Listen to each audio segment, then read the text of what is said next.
A year from retirement. I had 312 days left on the job. Not that I was counting.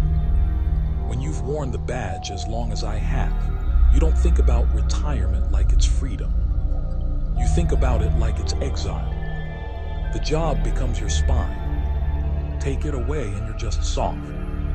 No wife, no kids, no one waiting at home, except a chair that remembers my weight better than any person ever has. That night I was sitting in that chair when the program came on. 23 years later, the disappearance of 6-year-old Emily Hart remains unsolved. I froze. Emily Hart. My first case. I was 24, fresh out of the academy, still believing effort was enough to fix the world. She vanished from her bedroom sometime between 2:00 and 4:00 a.m. Window locked. Door locked. No signs of forced entry. No ransom note. No witnesses. Just gone. I remembered standing in that pink bedroom, staring at glow in the dark stars on the ceiling, thinking, kids don't just disappear. But she did. And we had nothing. The file. The next morning, I pulled her file from archives. The cardboard was soft from age. The edges yellowed. My own handwriting stared back at me clean, hopeful rookie neat. I sat at my desk long after everyone else left. I went through everything again. Witness statements, phone logs, timeline breakdown, photos. There was one picture of her on the swing set in her backyard. Blonde hair, gap-toothed smile, knees scraped from playing too hard. I remembered promising her mother he'd bring her back. I never visited that house again after the case went cold. Until now. The mother, time had folded her inward. Her hair had gone white, but her eyes were the same, red around the edges like she never truly slept. It's been over 2 decades, she said when I sat across from her. Why now? I didn't lie, because I'm almost done, and I don't want to leave with this one unfinished. She looked at me differently after that. Not hopeful, just tired. Her story hadn't changed. She woke up. Emily's bed was empty. Window locked. Front door locked. No noise. Her father. I asked. He was never in the picture. She hesitated before continuing. The only man she ever really knew was Daniel. That name hit something in me. Daniel Crow. Her boyfriend at the time. He wasn't a suspect. Clean record. Alibi from coworkers at a warehouse shift that night. They'd broken up weeks after Emily disappeared. He wanted to move away, she said. Said staying here was killing me. I told him I wasn't leaving in case she came back. Arguments. Resentment. Then silence. I wrote his name down again. Something about it felt heavier this time. The disappearing man. Daniel Crow no longer existed.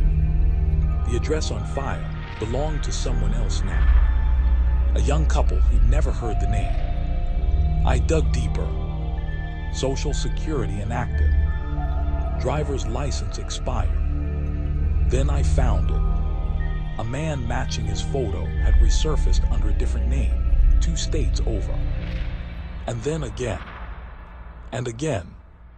Each time with a different last name. Each time in towns with single mothers. Each time disappearing with an... That wasn't coincidence. That was pattern. And patterns are what monsters leave behind when they think they are clever. The house in Willow Creek. His latest alias led me to a rural town called Willow Creek. Population barely 1,000. 1 grocery store. 1 church. Too much land. The locals stared when I drove in. That kind of stare where no one blinks. I found the address at the edge of town. A farmhouse set back behind dead trees that clawed at the sky. And children, 3 of them in the yard, silent, watching. I parked but didn't step out immediately. Something in my gut twisted. The door opened before I knocked. It was him. Older, thinner, beard now, but the eyes were the same. Recognition flickered across his face. "Detective," he said quietly. I never told him I was coming. The mother. I expected resistance. Instead, he invited me. The house smelled like incense and something sour beneath it. There were symbols carved into the walls. Not religious. Not anything I recognized. An older woman sat at the kitchen table. His mother. She didn't look surprised either.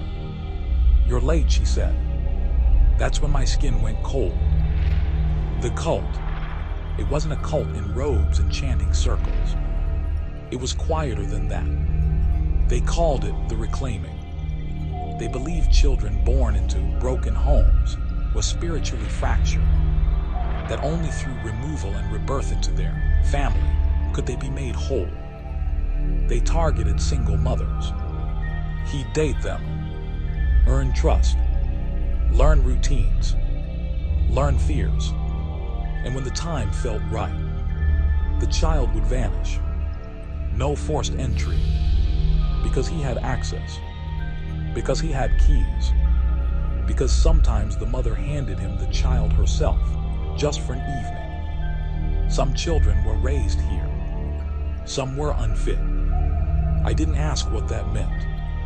I didn't need to. The worst part, I asked him about Emily. He didn't answer. His mother did.